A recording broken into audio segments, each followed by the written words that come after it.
I'm now joined by three young men here in our studio. We have FATA and Pajkatt from Mousesports, and also our very own Maelk, who is joining us for a little discussion about the qualifiers, as there have been so many games and so many happenings. So we just thought we'd sit down and talk a little bit about each and every one of them, starting with the first one we had, the Americas.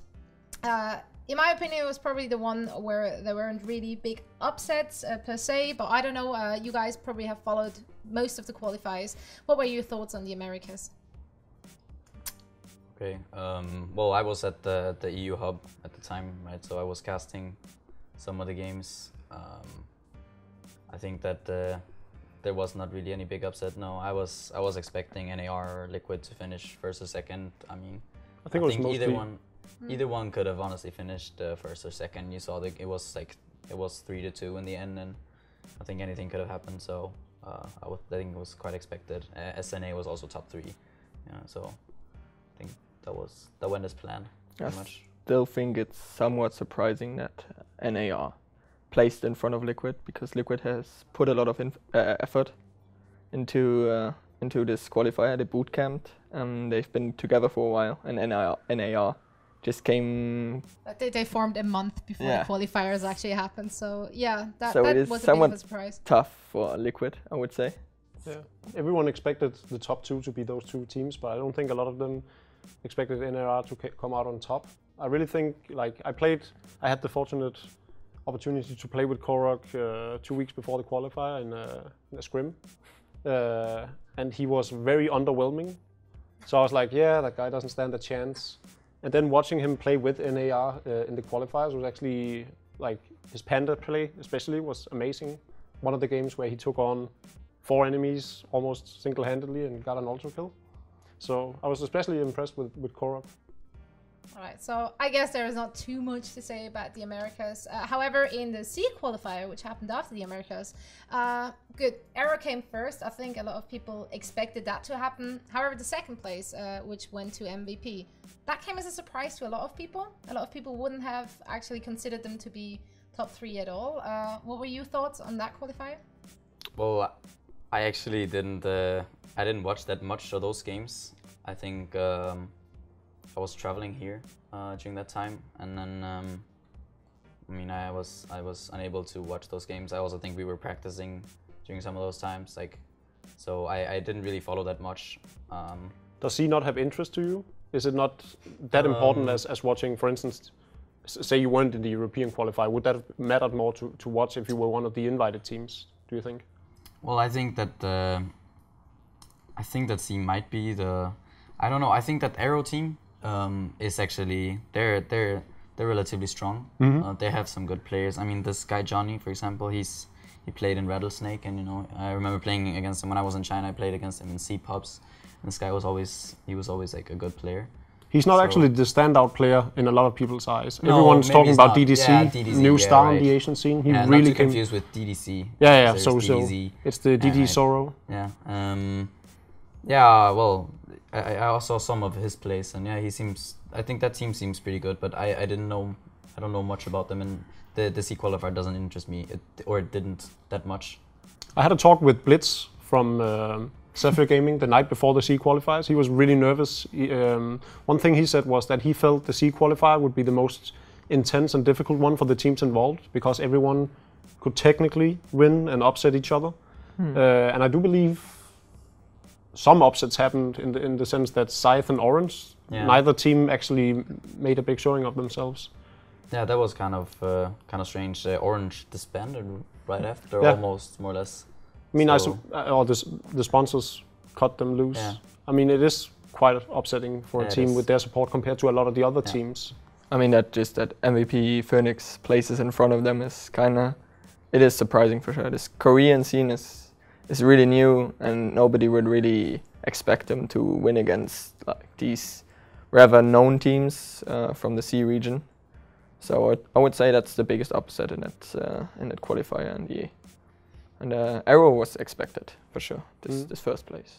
You and I talked a lot about it during ESL or EMS1, sorry, back in December, how the Korean teams were gonna develop a lot and evolve into even stronger teams as the year progressed. We saw it was actually wasn't an inception of MVP that was at EMS1. I think some of the players were in that team at that time, but I'm not quite sure right Well, now. they were at Star Ladder, Don't have right? the roster Star Ladder list. Star They were at Star Ladder 3 months later, so they got that experience against some of the best teams in the world. I think that really, really helped them going into this qualifier and sort of helped taking their skill to the next level. I'm really impressed with. It also feels like it helps them a lot that a lot of foreign teams now also go to Korea to play because they get a better insight now into what's being played over here as well. So actually, it's really nice to see them mingle in other tournaments other than Koreans, and yeah, it's really nice for the scene there, I guess. I think it's cool to follow their progression. I have my own favorite on MVP being Raisin. I don't know how you pronounce it, but the support player. I think he's really, really good. Sort of, he's like Vanskor. I compare those two like a lot. the Korean Vanskor. He's the Korean Vanskor, exactly. Right. So I'm impressed with Korea. I think if not in 15, then 16 we'll see a Korean team win TI. I mean, we already see it. You heard it here first. I mean, we saw it in StarCraft. We see it in League of Legends now. Korean teams are dominating. Do you think it's gonna happen in Dota? Not too soon. Yeah, You I'm hope so. under the same impression. Also, not too soon. I mean, it's like you say, it could happen in like in 16 or something. I don't think we're gonna see a Korean TI winner. I mean, I guess anything can happen in like more than a year now up until TI5. But I think they need this. They need to play more against the international scene. Like they can't just because of the fact that the Korean scene is below the rest of or has been. Then the practice that they get against each other, it doesn't help as much. Like you see, they go to Star Ladder once, and they probably take a lot from that. Just going there and playing against these teams, they can learn like drafting, and you can also talk to other players. Also, like you said, the pro players going to Korea, it helps them a lot for sure, because that's when they can actually, test stuff. That's when they can actually see how good are we in comparison to these teams that are at the top. Yeah. So they need to mingle more with the international. But that's coming now. I Yeah, mean, it is. it's the first Korean team doing a TI. Yeah. It's going to be really interesting to follow, even if they're just in the play-ins. What do you think the chances are in that 4-team play-in? It's really hard to assess, in my opinion. It's these teams coming from different regions, different play styles, different form at that particular day. It's really hard to assess. I would still say it's rather difficult for them. Going up against like Liquids and CIS, it's going to be extremely tough. They might do it, but I have my doubts. It would be a fairly big upset if they would. What were the thoughts here in general on how the qualifiers have been split? That the Chinese didn't play with the Koreans and so forth. What were the thoughts on that? Yeah, I guess it's a bit strange to an extent. I mean, it's because there are so many Chinese teams that want to be in this qualifier. I guess it's good because then there are more teams that can actually play in the qualifier, and eventually, if the Chinese team is stronger anyway, then this one Chinese team will still prevail.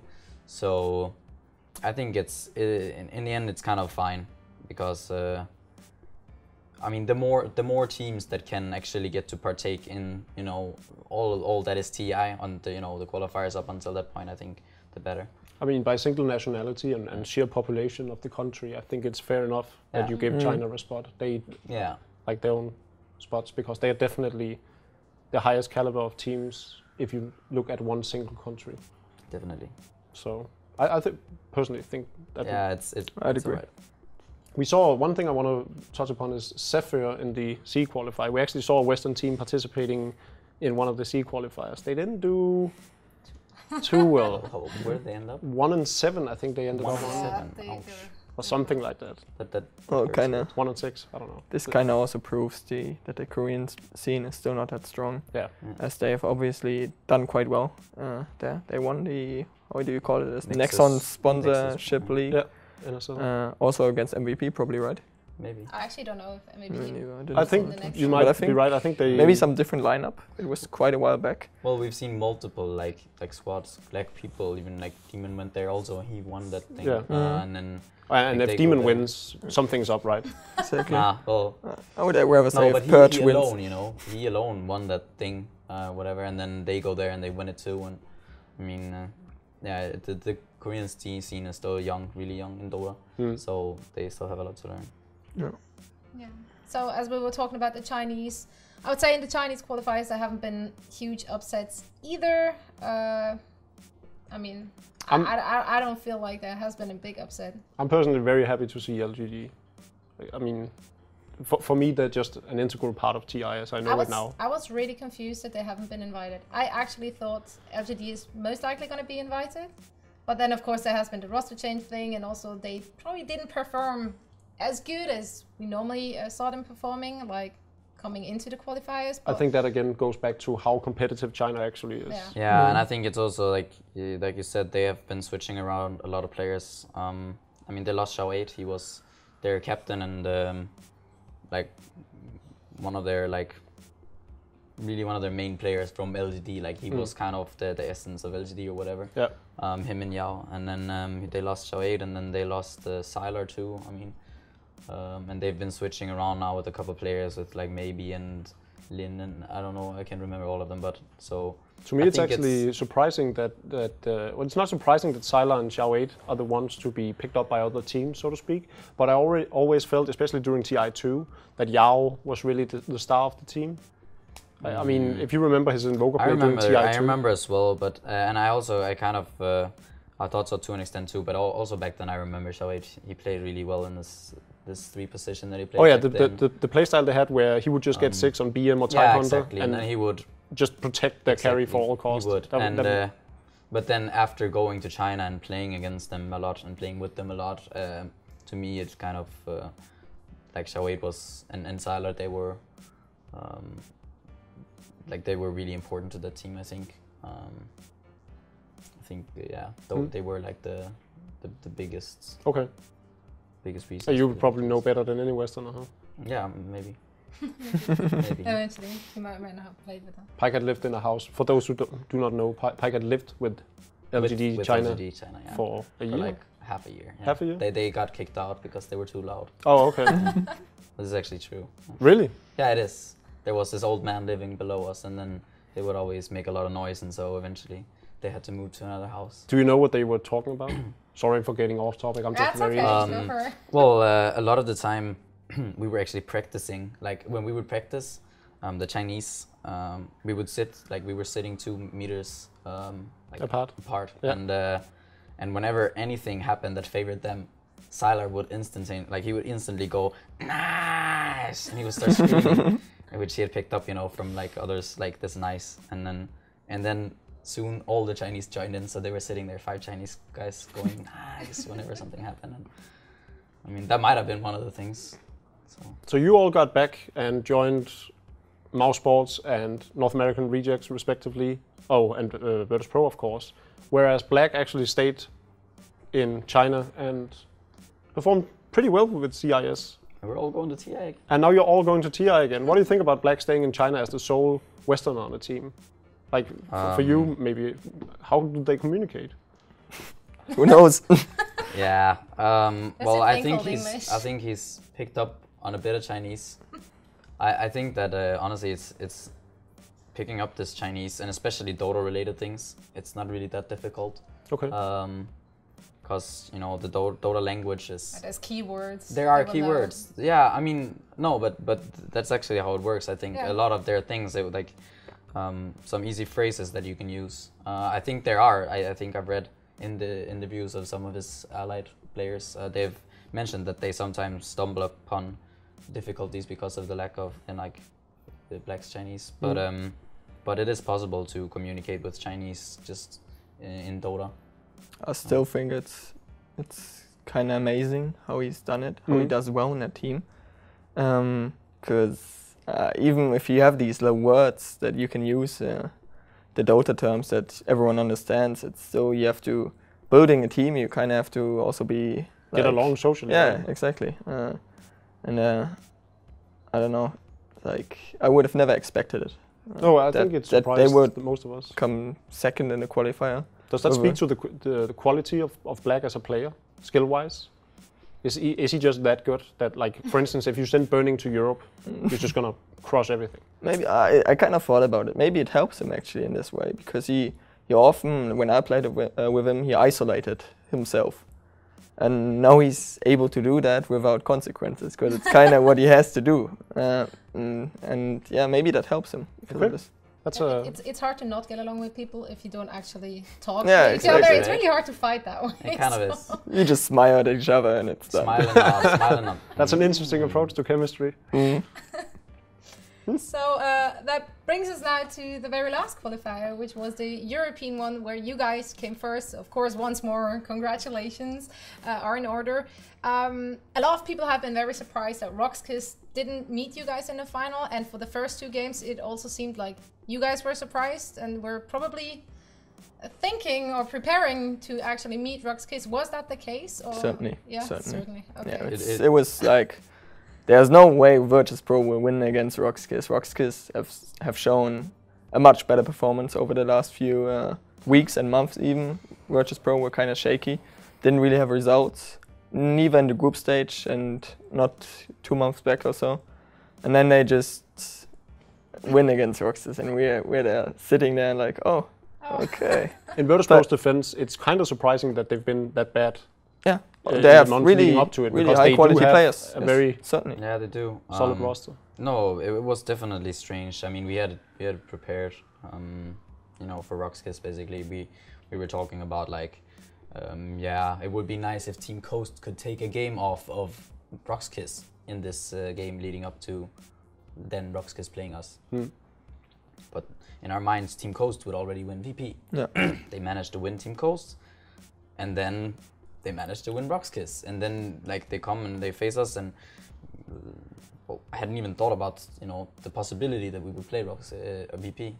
And so for the first 2 games, I think we were just a bit off. I think the second game they had we were ahead in all games in the beginning, but they had a superior draft in game 2, and in game 1 we were kind of just impatient. And all 5 games you actually won the early game handedly too. Yes. yeah, Most games everyone would say, Mousesports already won. And then It was also in my mind, that's the sad thing in like first game. That's maybe the problem, that's maybe why we lost, because I kind of looked at the early games, like some 11-1 and said, yeah, sure, we fight them now, we're ahead, and then it's like we get crushed and they can snowball from that. we got too impatient in first game, and then second game, I think our advantage was never really real. This gold and the kill advantage, it means nothing if you actually can't win the game and close the game, which was something we couldn't really do, because we couldn't get to their towers without them killing us. So were you still completely relaxed and calm, despite being down 2 games and knowing they only had to win 1 more game? I'll be honest, I was worried in the third game. It always obviously pressures you when you're like one game. And Slark happened. Yeah. Oh, not Pajkatt, Slark. No, it was the hero. Slark. Yeah. I was Slark. I mean, you went for a Blink Dagger, Slark. I want to touch Yeah. on that, because not a lot of people actually go for a Blink Dagger on Slark, right? But it's surprisingly It's coming up effective. now. It's kind of coming up. The I last think, few. Because of this guy, or because I think No, beforehand there it's were not- people it's not playing. me. Loda played That it, I was think. Loda initiated Yeah. that thing, and it's funny because actually we talked about this, like we talked about that Slark the other day, and we were talking about whether Shadowblade or Blink was preferred, and I was like preaching to buy the Shadowblade, and then I just saw this game. I had some 2,100 gold at a really early time, and I just figured, okay, I'll go for this Blink Dagger so I can kill this Fury in offlane. And but it is risky in comparison to going a Shadowblade, right? I think it's the other way around. I to don't be think honest. so. Oh, I really? don't really think so either. I think playing it now and realizing why it's good, it's just the fact that whenever you get to this item, which is at like 6 or 7 minutes with boots, then no one can actually stand in that offlane anymore. They literally can't go in that offlane alone anymore, and then they need some kind of backup. Well, my reasoning was, if you then do not get the kills you want to with Blink Dagger, and the other team starts taking control, you'd rather have a Shadowblade that will actually give you some kind of stats contribution. But that's a mistake after all. Like, these are mistakes that shouldn't happen. Like, if you buy the Blink Dagger, you want those kills, and if you're good, you will get those kills. That's what the Blink Dagger allows you to do. And moreover, it goes more than that. When you have this Blink Dagger, you can get a gem on that Slark, and you're able to deward cliffs. When you have the Shadowblade, you have to pounce there, wait 8 seconds after dewarding, pounce out, and with a dagger you jump up, deward, and then you pounce down. And you actually spend talked 70 about mana. this in your first game that you lost against him. Pajkatt was playing the Doombringer, and he went for a Midas instead of that Blink Dagger, which again caused you to lose a lot of these fights because you couldn't initiate properly. Yeah, well, we actually looked at those games later on, and we just realized that it was kind of fine to go greedy. The problem was just that we fought too early. We fought at a tier 2. We were just bothered by the thought of giving up 2 tier towers for 1.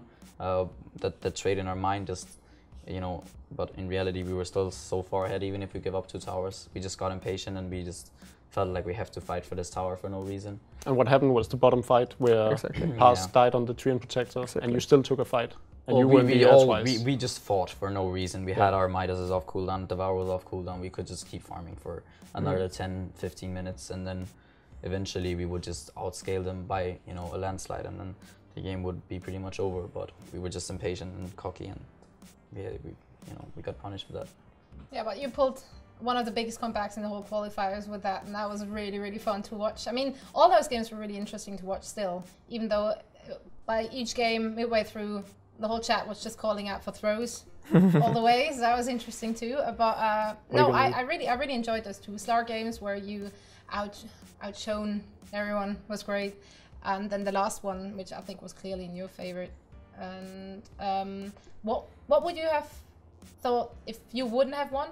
Let's say you would have been the team coming second. Do you think you would have stand a chance against the teams in the wildcard matches?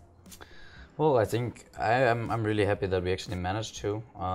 As much as I think that we could definitely beat all the teams in those wildcard matches, it's when it comes down to this, some game you play on a day like that, whatever team just feels better that day. You know, you wake up and you feel good about something. Your team feels good. You know what you're gonna draft. You know, you don't want to be in that position. You'd rather not, if you can avoid it. So I'm really happy we avoided it. Although I think that we would, in my mind, we would most likely take it. But I'm glad we don't have to. We don't have to go there. So who's your favorite now for the wildcard teams? Is it Liquid, or would you pick like VP for that? I think Liquid or CIS, to be honest. Liquid or CIS. I don't know. I just don't know. Talking a bit about those 4 teams, we have Liquid, we have MVP from Korea, we have CIS from China with Black, and of course we have VP now. A lot of these teams have very seasoned players, like Liquid have players that all played in past TIs. VP, I believe all the players played in past TIs bar 1. MVP is completely new, and CIS has Black, which is the only guy. He's also had the back against the wall before during TI, where he had to play the play-in match and qualify into the event in Seattle. Do you think this is going to play an important role, being experienced and being there? I mean, this is the first time for the Korean team, for instance, that they're all there. I certainly think that's an advantage for the guys that have been there already. You're just much more prepared for pressured situations. You're calm, you know the area, you know. I think 1 year ago I wouldn't have come back in the qualifiers from a 0-2. I wouldn't have the mental strength for that, but now it's doable, and I think it's the same for the other teams as well.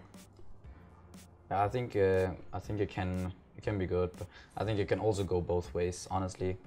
Depending on MVP Phoenix, I mean, you can also be like this team who they're just really hungry to go in and prove themselves on a big LAN. It could also be like that, so that's why it's so difficult to actually make a prediction at this point, because really anything can happen. You know, you don't know their mentalities going into these games. You don't know what they're thinking. If Liquid are scared of losing because they supposedly should already be in TI, or if MVP Phoenix, they're scared because they've never been to TI. You know, you don't know what they're thinking. But whoever is stronger on that day that's definitely gonna be the one taking that. We also don't really have insight on the MVP Phoenix players, whether they are strong on LAN in this type of pressure situation. Some people can handle it really well, and some others can't, and we kind of have to still see which kind of team they are. It can really work out in their favor too, because they can pull surprises which you don't expect.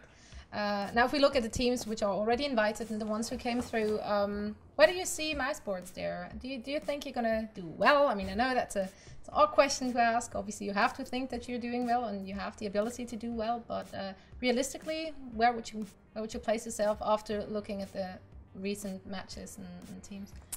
I think it's really hard to say. I'm looking forward to playing this DreamHack as well as ESL, the mini TI or whatever you want to call it. I mean, it kind of is. Post those lands, it's going to be much easier to tell. I think on any day we could win and lose to most of these teams. I mean, we've beaten all of these invited teams, but we can also lose to them. So Is I there would say, depending on how well we manage to use this time pre-TI, I think we could end up like, I mean, we could end up being somewhere in the top. I don't want to go too far, but I mean, we could end up in some top 8, and then if you're already in top 8, anything can happen. I think we saw that best with Navi, right? Yeah, exactly. Kind of, yeah. You like they're the comeback masters each TI, right? So, I mean, if we fail to make use of our time until then, we could also end up in the bottom half. So, it all depends on how well we manage to use the time that we have left up until TI, and also how we can handle the pressure once we get there. Is there a satisfying spot for you individually? I mean, that isn't first place. Would it be okay to be top 8? Top 5 would be. I think top 5 would be. I mean, really good. Hmm? Yeah, I'd agree. It's a Top 5. it's a decent position. It's better than 6, right? It's better than 16. How will you spend the time now until TI? I mean, obviously you have to prepare for mini TI and stuff like that. Is that what you take into account in terms of preparation, or will there be another boot camp following the one you just had in Berlin here? Well, we're gonna go back, everyone to our own homes tomorrow, and then we have DreamHack we're gonna go to, which is, I want to say the 12, 13, 14, something like that. 17, 18, 19? Whatever. There's a DreamHack tournament Details. in like 2 weeks or so, and we're gonna be there and play. Up until that point, we'll probably just be playing online. And then after ESL, I think we might stay in Germany for a while and play. Maybe boot camp some couple of days before this TI. So yeah, that's pretty much it. All right. Any more questions from your side? I'm No? all done. So am I. Thanks a lot for taking the time and joining us here. And of course, we all wish you lots of luck for TI. I very much hope to see you in at least top 5, right? Anything you want to say to the fans supporting you and are about to watch all those cool games? Well, I would like to thank our sponsors, Mousesports, BenQ, and I would also like to take a minute and thank my good friend here, Jacob. It's always nice to be here on the couch with you. It's always nice to have you here on the couch. Wonderful. You spoke in a higher tone now on purpose, did you? No, that wasn't a higher. It sounded What? like I you did always it talk on like purpose. this. FATA, anything you want to say to the Right. fans? I can't top that. That's a problem. Yeah, that's very It's a beautiful voice, I gotta say. You make me all warm inside. Of course you would. So with that, we say bye to the guys. Wonderful. Thank you very much for joining us, and we hope to see you again on TI.